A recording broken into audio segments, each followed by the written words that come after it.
I was listening to the story about, it was a story of a family in Washington, and the little boy called the Bigfoot the Cowboy Man. And he had, apparently it had made an effort to steal this kid. And it hit me. My children were in that playpen behind me with nothing but a mosquito net over them. It could have crept up behind me and taken both of my children, and I wouldn't have known. Father just got like a Mustang or something from Wyoming, okay? He had it out in the corral because he couldn't put it in the barn in the stalls with the other horses. It would kick and made all the other horses nervous. Had a Seminole Indian working the horse, trying to break it every day. So they had it out in the corral. This skunk ape snuck up behind this horse and grabbed it on its hind quarters. This particular horse kicks out, jumps over the corral, runs into the pasture, to get away. At this point, the rancher's out there just blasted away with the 30-30. Skunk ape runs into the swamp. I went up there one day after that, or 2 days after that. I went up there and sat in the silence up there, and I'm telling you, man, it was free. It was crazy. There was a crazy vibe up there still. I did what I could to kind of get things under control, but I told her, I said, you need to get off this property. I feel like no matter how strong you are, it's almost like standing in the ocean. You can't stand still without moving your feet. You're going to get knocked over eventually, no matter how strong, whatever. You can't withstand a barrage of weird spiritual energy.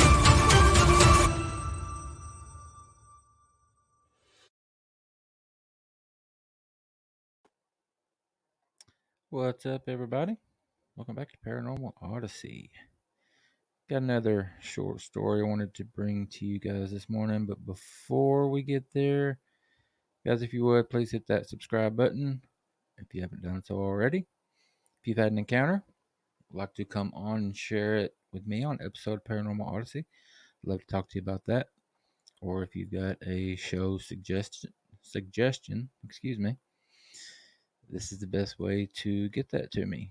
Wayne at paranormalworldproductions.com. As I said, welcome those show suggestions, just like this one. Got our very first suggestion for a topic. Miss Tiffany is one of our moderators for the show. Does a fantastic job. We're certainly grateful for all the support that she shows for not only Paranormal Odyssey, but Sasquatch Odyssey as well. But she recommended that I cover the Hat Man. Thought it was a great idea. I have heard of this one. Some of you may not have, so let's jump into it. And before we get started, this article comes to us from thelineup.com. Nightmares strike us when we're most vulnerable, lax in sleep, in the darkness of night. Knowing that the fabrications of our own imagination are of little comfort when we're in the thick of it. The terror is made all the worse if you're part of the unlucky demographic that suffers from sleep paralysis.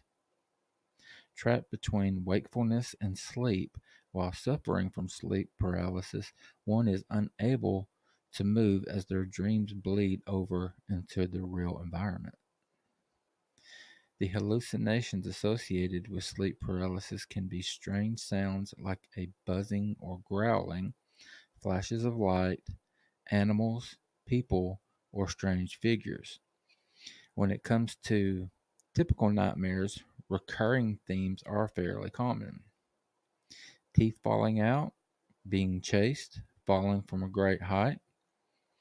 But among those struggling with sleep paralysis, there is one hallucination that is common all across the globe, the shadowy presence known as the Hat Man. Witnesses describe the Hat Man as donning either a top hat or a fedora and wearing a jacket, often observed to be a trench coat. He stands at an estimated 6 to 10 feet tall. Some claim he has glowing red eyes, while others attest that he is made only of shadow. I'm sorry about that, guys. Lost my place there. Some claim he has glowing red eyes, while others attest that he is made only of shadow with no distinguishable facial features. Several accounts reference a gold pocket watch on a chain. Never heard that one. Which he glances at from time to time. But why are vastly different individuals from an array of cultures and geographies all experiencing the same night terror? Some experts hypothesize that the Hat Man is an unconscious reworking of figures out of pop culture. One significant name that comes to mind here is Freddy Krueger, a horror icon that has persisted at the forefront of horror media for the past 4 decades. It's an easy connection to make given that the gruesome character attacks when you're most vulnerable. However, other experts have more neurological explanation for the hallucination. One paper from 2017 postulates that REM sleep generates highly emotional charged dreams, thus causing our body to enter a state of paralysis to ensure we don't cause harm to ourselves. When people's minds awaken before their body, the area of the brain in charge of processing the body map and self is disturbed, which causes the dreamer to project a humanoid figure. In a vastly different direction, some who suffer from this particular vision hold the belief that it's not a hallucination at all, but rather a visit from a very real supernatural force. These allegations state that just because the Hat Man is mostly stationary, that doesn't mean that he's harmless. On most occasions, those who see him recall a deep and intense terror at the fairly simple sight. Some believe that he feeds on terror.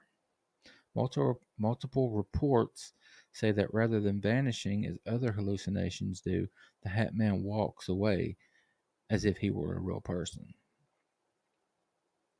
Contradicting the theory that the Hat Man is a hallucination derived from Freddy Krueger, evidence of similar shadowy figures has been found dating back to the beginning of written record. Several religions and legends refer to shades, which are spiritual entities. No agreement has been reached about whether these shadow beings are good, bad, or otherwise neutral.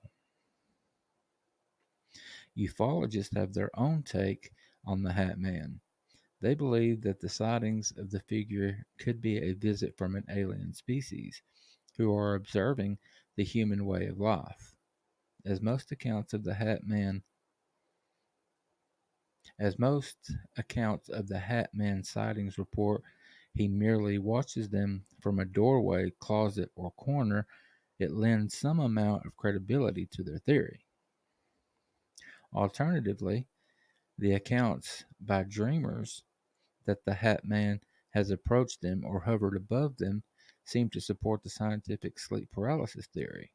Some people say they've seen the Hat Man during the day, and some go further to say they've bumped against the shadowy substance, giving cause for an in-depth paranormal investigation. Reports that people have seen the Hat Man following a traumatic experience suggest there may be a significant spiritual or emotional factor involved in his sightings. Other theories claim he is a creature from another dimension, a ghost with more physical control than most, an astral projection. Some say he is the devil himself. In my personal experience with sleep paralysis, I have seen all manner of things. A bunny hopping across the floor, adorable. An old school colleague crouched like a gargoyle at the foot of my bed, unsettling. On one memorable occasion, the witch from The Conjuring, oddly unaffecting. All of these appeared to me in strikingly vivid detail. But the Hat Man was like nothing else. The sheer cold sweating terror of the sight of him pales in comparison to everything else.